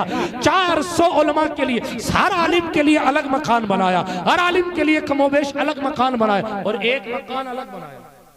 और वो मकान, हर आलिम का मकान तो सिंगल मंजिल का बनाया और एक स्पेशल मकान बनाया, उसको इंतहाई खूबसूरत डबल मंजिले का बनाया। और बनाने के बाद एक खत लिखा। कहने लगे, मैं तो जा रहा हूँ, मगर मैं एक खत लिख के जा रहा हूँ। खत में क्या लिखा था? बातें छूट सकती हैं रिवायत की, मुझे माफ कीजिएगा, मैं खास बातें बयान करके आगे बढ़ता हूँ। खत में क्या लिखा था? जब उसने सुना आखिरी नबी तशरीफ लाएंगे, वो आखिरी नबी जिसका खुतबा कभी जनाबे मूसा पढ़ते थे, जिसके खिताब का मौजू कभी हजरत ईसा की तकरीर का होता था, अल्लाह अल्लाह, उन्होंने आंखों में आंसू रख के खत लिखना शुरू किया। और खत ये लिखा, कम तरीन मखलूक तुब्बा की तरफ से अफजल तरीन मखलूक आखिरी नबी के नाम ये खत। खुद को सबसे छोटा लिखा और मखलूक में हुजूर को सबसे बड़ा लिखा। अभी आए नहीं है, अभी आए नहीं है, 1000 साल पहले की बात। लिखा, खत में क्या लिखा? या रसूल अल्लाह सल्लल्लाहु अलैहि वसल्लम, मैं इस जमीन पर आया, आपकी आमद का जिक्र सुना, मेरी जिंदगी ने अगर वफा की तो आप तशरीफ लाएंगे, आप तशरीफ लाएंगे, मेरी जिंदगी रही तो मैं आपके कदम में हाजिर होकर आपका कलमा पढ़ूंगा। बोलो ना सुभान अल्लाह। आपका कलमा 1000 साल पहले आपका कलमा पढ़ूंगा। और फिर उसके बाद क्या कहने लगा, क्या लिखने लगा? बादशाह ने लिखा, क्या प्यारी बात लिखी। कहने लगा, अल्लाह अकबर, कहने लगा, या रसूल अल्लाह, मैं अब भी आपके नबी होने की गवाही देता। अभी हुजूर आए नहीं तो कहेंगे कैसे कि मैं नबी हूं, मगर एडवांस में। इश्क इसको कहते हैं, इश्क इसको कहते हैं। हुजूर को देखा ही नहीं ना कि चेहरा कैसा होगा, हुजूर को देखा ही नहीं। उसने तो चांद के टुकड़े नहीं देखे थे, उसने तो बकरियों का सजदा करना नहीं देखा था, उसने तो ऊंटों का सजदा करना नहीं देखा था, उसने तो पहाड़ों का चलना नहीं देखा था, उसने तो हुजूर की दुआओं से सूरज का ठहरना नहीं देखा था, उसने तो कुछ नहीं देखा ना, उसने तो हुजूर को ही नहीं देखा। 1000 साल पहले कहता है, मैं अब भी तस्दीक करता हूं कि आप अल्लाह के रसूल हैं और आप जो किताब लाएंगे मैं उस किताब पर भी ईमान लाता हूं। मैं उस किताब पर भी ईमान लाता हूँ। ये वो लिख रहा है, अगर मेरी जिंदगी ने वफा की तो मैं हाजिर खिदमत होऊंगा और आप पर जान निछावर करने के लिए बेकरार रहूंगा, और अगर मेरी जिंदगी ने वफा न की तो हश्र के मैदान में मुझे अपने गुलामों में शामिल रखना और मुझे मेरी शफाअत करना मत भूल जाना। ये उस खत के मौजू के मफहूम को मैंने आपके सामने पेश किया। ये लिखा उसके बाद उसने खत को लपेट दिया और पूछने लगा, ऐ उलमा की जमात, क्या तुम वाकई नहीं चलोगे, यहीं रुकोगे? उलमा ने कहा, बादशाह, हमारी जिंदगी ने भी वफा की और हमने हुजूर को देख लिया, तो फिर इससे बड़ी क्या बात होगी? और अगर जिंदगी ने वफा न की, हमारी सांसों की डोर टूट गई, हमारा इंतकाल हो गया, हम इस दुनिया से चले भी गए तो बादशाह सलामत। अल्लाह अल्लाह, ये तो तय है कि आखिरी नबी यहाँ आएंगे। और ऐ बादशाह, अगरचे हम उन्हें ना देख सके, हमारे सालों बाद भी वो आए, मगर इस जमीन पर तो वो चलेंगे। अगर हमारी कब्र के पास से गुजर जाए तो सुभान अल्लाह, और अगर कब्र के पास से ना भी गुजरे तो कभी हवा ऐसी चले कि उनके कदम से लगे हुए रेत के जर्रे उड़कर हमारी कब्र पे भी आ जाएंगे, तब भी हम अपनी आप को नजात वाला महसूस करेंगे। इश्क तो ये है, ऐ इश्क तेरे सदके जलने से छुटे सस्ते, वो आग लगाई है जो आग बुझा देगी। खाक होकर इश्क में आराम से सोना मिला, आराम से सोना मिला, चांद की इक्सीर है उल्फत रसूलुल्लाह की। 1000 साल पहले फिदाइयों का हुजूम मदीना में है। आपसे कोई पूछे कि जनाब हुजूर आए थे तो जुलूस निकला था, तो जवाब देना, मक्के में तो वो लोग नहीं थे जो नबूवत का इकरार कर रहे हो, क्योंकि आने के बाद हुजूर नबी होने का ऐलान करेंगे। मगर मुस्तफा जब मदीना पहुंचे हैं तो जनाबे वाला झंडा ऐसा कि हजरत बुरीदा असलमी अपने इमामे को फाड़ लेते हैं और नेज़े पे रख के झंडा बना लेते हैं, मुस्तफा के नाम का झंडा। और जनाब हुजूर मदीने में दाखिल हो रहे हैं, बच्चियां दफ लेकर खड़ी हैं और बालकनियों पर खड़ी होकर ये पढ़ती है, तल अल बद्रु अलैना मिन सनियातिल वदाई वजबत शुक्र अलैना मा दआ लिल्लाहि दाही। हाँ हाँ, नहनु जवारिन मिन बनी नज्जारी या हब्बसा मुहम्मदुम मिन जारी। हम बनु नज्जार की बच्चियां हैं, हमारी किस्मत औजे सुरैया से बात कर रही है, क्योंकि अब से हमारा पड़ोसी कायनात का मुख्तार हबीबे किरदगार हो जाए। नारा तकबीर, नारा रिसालत, जश्न ईद मिलादुन नबी, सैयद नूर मियां साहब किबला। बिरादराने मिल्लत इस्लामिया, ये मुस्तफ़ा हैं, मुस्तफ़ा मदीने में एंट्री ले रहे हैं, हुजूर मदीने में तशरीफ ला रहे हैं। बुरीदा असलमी गए थे कत्ल करने के लिए कि साहब 100 ऊंट मिलेंगे जो मोहम्मद को कत्ल करेगा, मगर जनाब रुखे ज़ैबा को देखा, खुद कत्ल हो गए। 100 ऊंट जीतने के लिए हुजूर को कत्ल करने का मंसूबा बना गए थे, और 1-2 लोग नहीं, 70 लोगों की फौज लेके गए थे। हुजूर को एक अबू बकर सिद्दीक, एक हुजूर है, मदीने से आ रहे हैं, हाँ 70 लोगों को लेकर बुरीदा असलमी गए, मगर मेरे महबूब का सोना चेहरा देखा ना, दिल ने कहा बुरीदा इसे कत्ल करेगा, ये तो किसी झूठे का चेहरा नहीं मालूम होता। हुजूर की निगाहों में खुद कत्ल हो गए और असीरे जुल्फे मुस्तफ़ा हो गए, और होने के बाद फिदाए नक्श नालैनत कुनम झां या रसूल अल्लाह कहने वालों में हो गए, और कहने लगे हम आपको कत्ल नहीं करेंगे, बल्कि आपके साथ मदीना चलना चाहते हैं, आप पर फिदा होना चाहते हैं, आप अपना कलमा पढ़ा दें। हुजूर ने कलमा पढ़ाया। आशिक जो है ना वो जज्बाती भी होता है। कहने लगे आप मदीने में दाखिल हो रहे हैं, पहली बार आप बहैसियत नबी आखिरुज़्ज़मा मदीना आ रहे हैं, हम चाहते हैं कि कुछ लहराते हुए झंडे का इस्तेमाल करते हुए मदीने में दाखिल हो। हुजूर ने इजाज़त दी तो आए तो कत्ल करने थे ना, कोई झंडे तो अजमेर शरीफ से खरीद के नहीं लाए थे। हाँ, ये तो खुश नसीब लोग हैं ना जो खरीद के लाते हैं, मगर उससे भी खुश नसीब वो लोग हैं जो झंडा खरीद के भी नहीं लाए। हुजूर ने इजाजत दी तो उन्होंने अपने सर पे जो चादरें बांधी हुई थी ना वो फाड़ ली, और फाड़ के वो जो भाला मारने के लिए लाए थे ना उस पे हुजूर के नाम का झंडा गुसर कर दिया। उस पर या रसूल अल्लाह तो नहीं लिखा था, वो तो थी चादरें, मगर खुद उनके साथ ही रसूलुल्लाह थे। तो फिर लोगों को पता कि साहब ये झंडा किस शान, लोग कहते झंडा कहाँ लिखा है, हमने कहा हम यहाँ भी झंडे वाले वहाँ भी झंडे वाले। हुजूर फरमाते हैं अना बियदी लिवाउल हम्द, मैं वो हूँ जिसके पास हम्द का झंडा होगा। अल्लाह अल्लाह अल्लाह। चलें आगे बढ़ता हूँ, झंडे की बात चलेगी, बात लंबी हो जाए। हुजूर वो हैं, अभी आप सुन रहे थे रूहुल अमीन ने गाड़ा काबे की छत पे झंडा।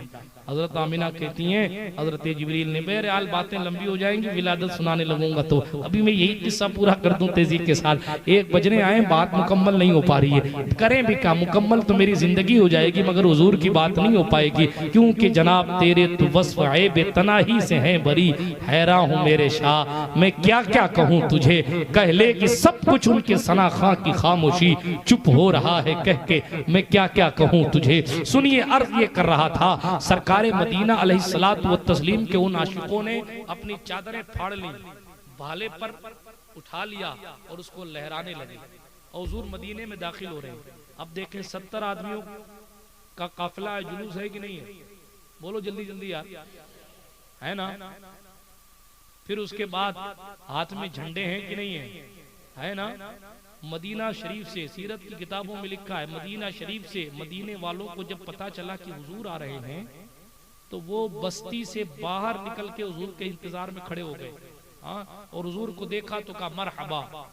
हाँ, मरहबा की सदा लगी कि नहीं लगी, यहाँ तो लगी। हदीस बुखारी में मेरे मुस्तफा जब मेराज का दूल्हा बनकर जा रहे हैं, हदीस बुखारी में हजरत इब्राहिम देखते हैं तो कहते मरहबा या इब्राहिम, हजरत ईसा देखते हैं तो कहते हैं मरहबा, हजरत मूसा देखते हैं तो कहते हैं मरहबा। मरहबा या रसूल अल्लाह का नारा बिद्दत नहीं, नबियों की सुन्नत है। हाँ, अब ये अपना मुकद्दर है कि किसको सुन्नत मिलती है और कोई बिदत के चक्कर में खुद ही बिदती हो जाता है। हम क्या करें, बात आगे बढ़ाता हूँ तेजी के साथ। हुजूर मदीने में तशरीफ ला रहे हैं, ना सुभान अल्लाह। ये मदीना दारुल शिफा बनने वाला है, मदीने की किस्मत चमकने वाली है। 1000 साल पहले आपने सुना, खत सुन लिया, उलमा सुने, उलमा का इंतकाल हो गया, 1000 साल तक कौन जिएगा, जिंदगियां खत्म हो गई, जितने आए थे सब का इंतकाल हो गया। ठीक है, अब हुजूर मदीना आ रहे हैं। जब हुजूर मदीना तशरीफ लाए तो बनु नज्जार एक कबीला है, हजरत अब्दुल मुत्तलिब का ननिहाल है। उस कबीले की बच्चियां अपने घरों की जो है वो बालकनी पे, जिस वक्त वो कच्चे मकान होते थे उस वक्त, अब वो किस हिसाब से, बालकनी का मतलब ये कि घरों के किनारे खड़ी थी और खड़े होकर अल्लाह अल्लाह यही पढ़ रही थी, तलअल बद्रु अलैना। क्या मतलब, ना सुनाना कहा लिखा, अरे गरीब यतीम अरबी पढ़ ले कुछ, तलअल बद्रु अलैना। क्या बद्र कहते हैं चांद, कमर भी चांद को कहते हैं, हिलाल भी चांद को कहते हैं, और जनाबी वाला बद्र भी चांद को कहते हैं, मगर इनमें फर्क है। बद्र मुकम्मल चांद को कहते हैं, बद्र 14वीं के चांद को कहते हैं। 14वीं के चांद को कभी कमर नहीं कहा जाएगा। ठीक है, तो बहरहाल अर्ज ये कर रहा था, बद्र का 14वीं का चांद, हिलाल नहीं कहा, हिलाल नहीं। हो सकता है कमर, बद्र को भी कमर कहा जा सकता हो, क्योंकि मैं बड़ा एहतियात करने वाला आदमी हूँ, लेकिन हिलाल नहीं, हिलाल पतले से चांद को कहते हैं। ठीक है, जो नया नया निकलता है। बहरहाल बताना ये मकसूद है, ज्यादा गहराई में नहीं जाता। बद्र जो है वो मुकम्मल चांद को कहते हैं, पूरा चांद हो ना उसको कहते हैं बद्र। और ये तो जनाबे वाला नबूवत का ऐसा चांद है जिसकी वजह से नबियों की नबूवत चमक रही है। हाँ, हुजूर तशरीफ लाए, लोग कहने लगे तलअल बद्रु अलैना, हम पर बद्र का चांद, हम पर 14वीं का चांद तुलू हो गया। हाँ, हुजूर के चेहरे को देखकर बच्चियां पढ़ रही हैं, मिन सनियातिल वदाई। वो घाटियों का जिक्र है कि उस जगह से, उस घाटी से चांद तुलू हुआ। कहां से तुलू हुआ, तो सनियातिल वदाई का, वदा की घाटियों से तुलू हो गया। अच्छा, वह जबत शुक्र अलैना, जब ये चांद तुलू हुआ तो हम पर शुक्र करना वाजिब हो गया। हुजूर की आमद पर शुक्राना तो जनाब नबी के मदीना पहुंचते ही लोगों ने काम पर वाजिब हो गया। हदीस में है ये अशार, काम पर शुक्राना वाजिब है कि हुजूर हम में आए आल, बनु नज्जार की बेटियां पढ़ रही हैं, नानु जवारिम मिन बनी नज्जारी, हम बनु नज्जार की छोटी छोटी बच्चियां हैं। या हब्बज़ा, या ये मुबारकबादी का कलमा है, या हब्बज़ा मुहम्मदुम बिन जारी, अरे हमारी खुशकिस्मती कि मोहम्मद अरबी अब हमारे पड़ोसी हो जाएंगे। हुजूर हमारे पड़ोसी, ये इस तरह हुजूर मदीने आए, हुजूर अपनी ऊंटनी पर बैठे हैं, हर बंदा कह रहा है कि हमारे घर कयाम, हमारे घर कयाम, हमारे घर कयाम, हमारे घर कयाम, मगर मेरे मुस्तफा ने कहा मेरी ऊंटनी की लगाम छोड़ दो, जहां रुक जाएगी उसी के घर कयाम। किसी का दिल नहीं तोड़ना, मैं कहूंगा तो दिल टूटेगा कि इसके घर नहीं ठहरना है, उसके घर ठहरना है, मैं कहूंगा तो प्रॉब्लम खड़ी होगी, इसलिए मैं कहूंगा ही मेरी ऊंटनी को छोड़ दो, जहां रुक जाए वही मेरी कयामगाह है। हुजूर ऊंटनी पर बैठ जाए तो उसे भी पता हो जाता है कि कहाँ ठहरना है, कहाँ आराम करवाना। हुजूर ऊंटनी पर बैठ जाए तो ये हाल है, हुजूर अली के कंधे पर, हुजूर अली को कंधे पर उठा ले और हुजूर अली हजरत अबू बकर के कंधे पर चढ़ जाए तो फिर उन लोगों का मकाम क्या होगा जनाब। हुजूर ऊंटनी पर बैठ जाए तो ऊंटनी को इल्म आ जाता है कि रुकना कहाँ है। मदीने में से कोई नहीं जानता है कि रुकना कहाँ, हुजूर की ऊंटनी जानती है कि रुकना कहाँ है। अल्लाहु अकबर कबीरा। जब हुजूर ने जानवरों को इतना सिखा दिया है तो बाबुल इल्म को कितना बताया होगा। चले मौजू तो बहुत है और नुक्तों पर नुक्ते निकाले जा सकते हैं, मगर मैं वाकये को मुकम्मल करता हूँ ताकि बात अधूरी ना रह जाए। हुजूर ने फरमाया ऊंटनी छोड़ दो, जहाँ रुक जाए वही मेरी कयाम का। ऊंटनी भी क्या जानती, हाय हाय। ऊंटनी चली, हजरत अबू अय्यूब अंसारी के मकान के सामने रुक गई। अबू अय्यूब अंसारी के मकान के सामने रुक गई। किसके सामने? अबू अय्यूब अंसारी के मकान के सामने। मदीना शरीफ में जिसके घर हुजूर सबसे पहले गए वो अबू अय्यूब अंसारी का मकान था। नहीं नहीं, वो खुद हुजूर का मकान था। वो खुद, जोर से बोलो, जोर से बोलो, जोर से बोलो, किसका मकान था? वो खुद हुजूर का मकान था। कौन सा मकान? वो तुब्बा अव्वल हुमैरी ने सारे मकान सिंगल मंजिल के बनाए थे, ये वाला बड़ा बनाया था और कहा था जब नबी आए तो ये मेरी तरफ से नजराना दे देना और मेरा खत उनके कदम में रख देना। नबी भी जानते हैं कि मेरा वाला मकान कौन सा है। अरे छोड़ो यार, 1000 साल पहले हुजूर के लिए क्या बनवाया है ये ऊंटनी भी जानती है और जाकर वहीं ब्रेक लगा। सुभान अल्लाह, वाह वाह। वहां जाकर ऊंटनी रुक गई। अबू अय्यूब अंसारी का मकान लेकिन था हुजूर का मकान। लेकिन अबू अय्यूब अंसारी उन्हीं उलमा के खानदान में से थे जो 400 रुके थे ना, उन्हीं 400 उलमा के खानदान में से थे। इन्हीं लोगों के पास खत था, इन्हीं लोगों की तहवील में ये मकान था। यानी घर हुजूर का था, 1000 साल से फायदा ये उठा रहे थे। हुजूर लोगों को खिलाने आते हैं, एहसान करने आते हैं। किसी का एहसान हुजूर की जात पर नहीं है, हुजूर का एहसान सबकी जात पर है। हलीमा सादिया के कबीले में अकाल था, हुजूर गए तो सब्जा शसर सब्जा आ गया। हजरत हलीमा के पास, उनके खुद के पास दूध मामूली था, हुजूर ने हाथ लगाया तो जनाब खुद वो साहिबे दूध हो गई। सरकार रिसालत मआब अलैहिस्सलातु व तस्लीम की हजरत रिजाई माँ हलीमा सादिया की बकरियों के थनों में दूध नहीं था, हुजूर उनके घर गए तो उनके जानवरों के थनों में दूध आ गया। ये कोई न कहे कि हलीमा ने हुजूर को पाला है। जनाब हलीमा को तो खुद खाने कुछ नहीं था, हुजूर ने वहां रहकर हलीमा को खिलाया भी है और कयामत तक के लिए हलीमा को वो इज्जत देती है जो किसी भी दाई को मरते दम तक नहीं मिल सकती। ये हुजूर का एहसान है। इसी तरीके से ये जो मकान है इसमें 1000 साल से लोगों ने फायदा उठाया है, तो प्रॉपर्टी हुजूर की। अपने मकान में हुजूर पहुंचे, ऊंटनी ने रोका, हुजूर पहुंचे, हुजूर दाखिल। देखे ना गैब दा नबी, बकरी वालों मुकद्दर पर नाज करो, हम किस नबी को मानते हैं। 1000 साल पहले का किस्सा है। 1000 साल जायद हो गए, 1000 साल से 1000 साल बाद हुजूर आ रहे हैं। और फिर उसके बाद वो जो खत था ना, वो खत जो लिखा था, किसने? वो बादशाह ने वो दिया था कि हुजूर आए तो दे देना। तो हजरत अबू अय्यूब अंसारी ने, इनके खानदान ने, अबू लैला नाम के गुलाम थे, उनको दे रखा था कि अपने पास संभाल के रखो। 1000 साल का अरसा लंबा होता है ना, तो नस्लन बादा नस्लन ये चलता रहा। कोई इंतकाल करने लगा, जैसे पूरे खानदान को बता दिया ये खत है हुजूर को देना है। अब बंदा इंतकाल कर गया, मगर बेटे को भी पता है कि ये खत है जब नबी आखिरी आएंगे तो उनको देना है। उसका भी इंतकाल हो गया तो ये खत है आखिरी नबी आएंगे तो देना है। ठीक है, इस तरीके से वो अमानत उस वक्त अबू लैला के पास थी। दिल थाम के सुनिए, उस वक्त वो अमानत अबू लैला के पास रखाई हुई थी। ठीक है, हुजूर आ गए तो लोगों ने जो है वो अबू लैला को तलाश किया। अबू लैला कहाँ है? अभी हुजूर को नहीं पता, नहीं अभी हुजूर के सामने नहीं लाया गया। अस्तगफिरुल्लाह, मैंने कह दिया हुजूर को नहीं पता, हुजूर के सामने नहीं लाया गया।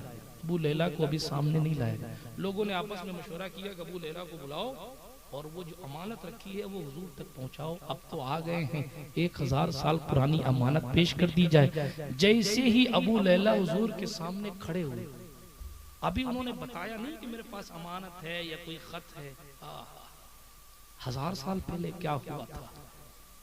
अबू लैला जैसे ही हुजूर के सामने खड़े हुए, अभी उन्होंने अपना नाम नहीं बताया कि मैं कौन हूं, किस लिए आया हूं। जैसे ही वो बंदा हुजूर के सामने आया, हुजूर ने फरमाया क्या तुम अबू लैला हो? सवाल कर रहे हैं, क्या तुम अबू लैला हो? कहा मैं ही अबू लैला हूं। कहा लाओ तुब्बा अव्वल का खत मेरे हवाले कर दो जो उसने मेरे नाम पर रखा था। 1000 साल पहले कोई अर्जी लगाए, हुजूर को वो भी पता है कि अर्जी किसके पास रखी है। तो बकरी में बैठकर कोई जलसा सजाए तो उन्हें नहीं पता होगा कि किसने सजाया है। हम तो ये कहते हैं अपने इमाम की ज़बान में कि जनाब वल्लाह वो सुन लेंगे, फरियाद को पहुंचेंगे। इतना भी तो हो कोई जो आह करे दिल से, फरियाद उम्मती जो करे हाले जार में, मुमकिन नहीं कि खैरे बशर को खबर। 1000 साल पुराना खत। अबू लैला वो खत लाओ ना जो तुम्हें तुब्बा अव्वल ने दिया था, तुम्हारे बाप दादाओं को दिया था। वो भौचक्के हैं, बेकरार हैं, लेकिन करें क्या, आखिर में सामने भी तो अहमद मुख्तार हुजूर अलैहिस्सलाम के सामने वो खत पेश किया। हुजूर ने खत पढ़ के सुनाया और उस खत में ये लिखा था, कमतरीन मखलूक की तुब्बा अव्वल की तरफ से अफजल तरीन मखलूक मोहम्मद अरबी, अफजल तरीन मखलूक आखिरी नबी के नाम ये खत। और फिर उसमें ये लिखा था कि साहब मैं आपकी किताब की भी तस्दीक करता हूँ, आप पर भी ईमान लाता हूँ। जिंदगी ने वफा की तो कदम चूमने आऊंगा, वफा न की तो मैदान क़यामत में मुझे अपने गुलामों में शामिल रखना और मेरी शफाअत करना। ये यार ये वो लोग थे जो इस तमन्ना को लेकर चले गए कि हम हुजूर की उम्मत में आए। हमने कुछ नहीं किया, कुछ भी नहीं किया, उसके बावजूद कुदरत ने इतना करम फरमाया कि हमें हुजूर की उम्मत में डाल दिया। कुछ किया, कुछ भी नहीं किया, फिर भी हुजूर की उम्मत में डाल दिया। तो ये हमारे लिए बड़ी फख्र की बात है कि हम हुजूर की उम्मत में हैं। बहुत सारी स्पेशलिटीज आपने सुनी, आखिरी बात सुन लीजिए, मैदान क़यामत में आपने ये सुना कि भीड़ सबसे ज्यादा हुजूर अलैहिस्सलाम की उम्मत की होगी, मगर ये भी सुन लीजिए तांबे की जमीन, सवा नेज़े पर सूरज, आमाल के मुताबिक आदमी पसीने में डूबा हुआ होगा। यहाँ तक आपने सुना था, उससे आगे बयान करता हूँ। और आखिरी बात, बिल्कुल फाइनल टच, ऐसी कैफियत होगी, हर बंदा चाहेगा हमें हिसाब लेके जल्दी जो भी करना है कर दिया जाए, लेकिन हम आए सबसे आखिर में हैं। हम आए सबसे आखिर में। आखिर में आने का भी बड़ा फायदा। आदम की उम्मत में आते तो आग नहीं मिलती है, गैस चूल्हे नहीं मिलते, वो भाटों को भाटों से टकरा के चिंगारी निकाल के आग का फायदा होगा। गलत तो नहीं कह रहा? आदम की उम्मत में आते तो कपड़ा भी नहीं मिलता, नहीं खूबसूरत पहन के घूम रहे हो, बाहर जगह जगह से फाड़ फाड़ के घूम रहे हो, कुछ नहीं मिला। हंसने की बात नहीं ना, अफसोस का मकाम। हाँ, फाड़ फाड़ के कुछ नहीं मिलता। उस वक्त तो लोग पेड़ों के पत्ते लगाते थे अपनी शर्मगाह छुपाने के लिए। ये जितनी फैशन का मामला है, आखिर में आए हो ये फायदा है। आखिर में आने का पूरी दुनिया को सजा लिया गया पहले, फिर नबी आखिर ज़मा को बोलते। आज तुम्हें कुत्तों की तरह बाल कटाने के, इधर से कटा हुआ तो उधर से कटा हुआ, समझ भी नहीं आता क्या मसला। हंसने की बात, अफसोस का मकाम, अफसोस का मकाम। आप जानवर तो नहीं है कि कोई भेड़ें इस तरफ जा रही हैं तो उसका साथी भी इसी तरफ जाएगा। आपके लिए तो, हमारे लिए, आपके लिए एक आइडियल जात है, वो ज़ात हुजूर सल्लल्लाहु अलैहि वसल्लम। हमें वो भी करने को नहीं कहा गया जो मौलाना साहब करते हैं। हाँ, ये भी क्लियर कर दो। कोई मौलाना साहब सिगरेट पीने लग जाए तो इसका मतलब ये नहीं कि सिगरेट पीना दुरुस्त हो जाएगा। हाँ, कोई मौलाना अल्लाह ना करे चोरी कर ले तो इसका मतलब ये नहीं कल को आप ये कह के चोरी कर लेंगे फला मौलाना ने तो भी तो की थी। इस्लाम में ये है ही नहीं कि मौलाना जो करे वो करो, फिर हुजूर ने जो किया वो करो, फॉलो हुजूर को करना है। हमारी जिंदगियां तो बेअमल है। हुजूर की सुन्नत, उलमा से पूछो कि हुजूर की सुन्नत, कोई आलिम बाअमल मिले तो फिर कोई अल्लाह वाला मिले तो उसके एक एक लम्हे एक एक कदम को फॉलो करो। मैंने ये इसलिए कह दिया ताकि आपके जहन में ये बात रहे कि कोई गलत बात अगर इस्लाम के खिलाफ हो, अगर इमाम साहब कह भी दें कि डीजे बजा लो, मैं कुछ नहीं कहूंगा, तो इसका मतलब ये नहीं कि डीजे बजाना जायज हो गया या उस पर अजाब नहीं मिलेगा। हम तो डूबेंगे सनम, तुमको भी ले डूबेंगे, मुक्तदी भी पीटे जाएंगे, इमाम साहब भी पीटे जाएंगे। साफ तौर पे सुन लीजिए, मुझे इसकी फिक्र नहीं है कि जनाब दोबारा आप मिलेंगे कि नहीं मिलेंगे, मैं दोबारा आऊंगा कि नहीं आऊंगा। मैंने तो वो कहनी नहीं है जो आपको अच्छी लगती है, बात वही कहता हूँ समझता हूँ जिसे हक। ना अबले मस्जिद हूँ ना तहजीब का फर्जंद, अपने भी खफा मुझसे हैं बेगाने भी हैं ना खुश, मैं जहर हलाहिल को कभी कह न सका कन। ये इकबाल की शायरी है, सच्चाई है, हकानियत है। अगर किसी गलत काम में आपका बड़ा आपका साथ दे तो ऐसा नहीं है कि आपके लिए दुनियावी माहौल अच्छा हो गया, कोई कहने वाला नहीं है आपको तो आपको मैशर में पूछा भी नहीं जाएगा, ऐसा नहीं है। कोई आपकी दाढ़ियां छिलाने पर आपसे सवाल नहीं करता तो ऐसा नहीं है कि कयामत के मैदान में भी आपसे नहीं पूछा जाएगा कि हुजूर की सुन्नत को क्यों गटरों में डाल रहे। ये ख्याल रखिएगा, कौम से बाहर नहीं किया जाए तो इसका मतलब ये भी नहीं कि जन्नत में इतनी आसानी से एंट्री ले ली जाएगी। हर वो काम जो रसूल मोहतशम ने किया है, जो हुजूर की खुसूसियत नहीं हुजूर की सुन्नत है, उस पर हमें और आपको अमल पैरा होना है। यही हमारी जिंदगी है। तो बात ये कर रहा था कि हुजूर अलैहिस्सलाम की हम उम्मत में आए, सबसे आखिर में सारा कुछ सजाया गया फिर आए, है कि नहीं? सारा कुछ सजाया गया फिर आए। वरना जनाब आज तो ठंडा पानी कितनी आसानी से मिल जाता है, लोगों ने फ्रिज खोला ठंडा पानी पेश कर है। अब तो बस स्टेशनों और रेलवे स्टेशनों पर भी ठंडे पानी की सुविधाएं उपलब्ध करा दी गई। कोई दौर ऐसा भी था इस जमीन पर कि ठंडा पानी सिर्फ बादशाह पिया करते, उनके लिए एक सुराही रखी रहती थी, उस सुराही के अंदर मटकी के अंदर ठंडा पानी होता था। बादशाह को जब प्यास लगती तब जाकर उसको ठंडा पानी दिया जाए। ये भी दौर था। सर्दियों की कड़क से लोग मर गए। आज आपके पास हमारे पास कितने असबाब। आप अगर हालात देखेंगे ना, बात दूसरी तरफ चली गई मगर पूरी कर देता हूँ। हालात देखेंगे ना तो हमारी जिंदगी इस वक्त औरंगजेब आलमगीर से ज्यादा शाही गुजर रही है। औरंगजेब के पास नरम गद्दे नहीं थे, औरंगजेब के लिए के बाथरूम में गीजर नहीं था, बाथरूम ही नहीं था तो गीजर क्या रहेगा।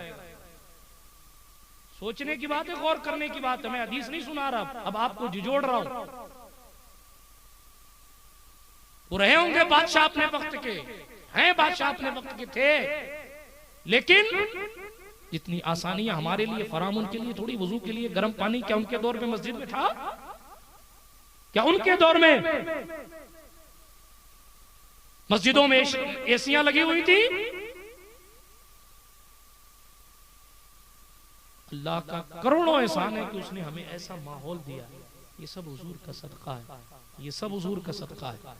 ठीक है, आए तो आखिर में ऐसी जिंदगी गुजार रहे हैं, मगर कयामत में जब उठेंगे आदम की उम्मत खड़ी होगी कि हिसाब ले लिया जाए। कुदरत कहेगी नहीं, अगरचे मोहम्मद की उम्मत आई आखिर में है, मगर फ्री पहले इनको किया जाएगा और हिसाब लेकर जल्दी से इनको फ्री किया जाएगा। सबसे पहला हिसाब जो कयामत के मैदान में होगा वो ना नूह की उम्मत का होगा ना इब्राहिम खलील की उम्मत का होगा। सबसे पहला हिसाब अल्लाह अकबर हमारा और आपका होगा। इसमें हमारी कोई क्वालिटी नहीं है, ये सदका है फातिमा जहरा के बाबा का कि जनाब आखिर में आए, सजा के फिर बुलाए गए, वहां उठेंगे। सबसे पहले आप देखें कोई बंदा सिलेंडर खरीदने जाता हो या बैंक जाता हो और उसका कोई पहचानने वाला उसके साथ हो, लंबी लाइन लगी हो और कोई पहचानने वाला आए और पकड़ के हाथ पकड़ के कहे तू यहाँ मत खड़ा रहे, आओ तू मैं तुझे VIP कोटे से अंदर ले लेता हूँ। वो घर पे आके भी सबको फख्र से बताता है कि मैं लाइन में खड़ा था, मेरा घंटा खराब हो जाता, मगर मेरा मिलने वाला मिल गया, अल्लाह उसका भला करे, उसने मुझे ले जाकर सबसे आखिर में खड़ा किया। कोई बैंक की लाइन में आगे खड़ा कर दे तो उसकी तारीफें करते हो, कोई मैशर की लाइन में पीछे से पकड़ के बिल्कुल आगे खड़ा कर दे, और तपती हुई जमीन पे, यहाँ की गर्मी भी क्या गर्मी, यहाँ का खड़ा होना भी क्या खड़ा होना, वो जब बदन पे कपड़े ना हो, वो जब पसीने में बंदा डूबा हो, वो जब बेकरारी का माहौल हो, ऐसी कैफियत में पीछे से लाके आगे भी खड़ा कर रहे, और खड़ा करके फिर ये और कह रहे, मौला इसके गुनाह को ना देखा जाए, मेरी सिफारिश को देखा जाए, इसने गलतियां बड़ी की हैं मगर मेरी उम्मत में है इसलिए माफ रखा जाए। तब आशिक कहता है हाँ पेश हक मुज्दा शफाअत का सुनाते जाएंगे, आप रोते जाएंगे, हमको हंसाते जाएंगे, वुसअतें दी हैं खुदा ने दामने महबूब को, जुर्म खुलते जाएंगे और वो छुपाते जाएंगे, नात खानी मौत भी हमसे छुड़ा सकती नहीं। हश्र में भी मुस्तफ़ा के, कब्र में भी मुस्तफ़ा के, हश्र में भी मुस्तफ़ा के गीत गाते जाएंगे, खाक हो जाएं अदू जलकर, मगर हम तो रजा दम में जब तक दम है जिक्र उनका मनाते जाएंगे। व आखिर दावाना अनिल हम्दुलिल्लाहि रब्बिल आलमीन। अस्सलाम।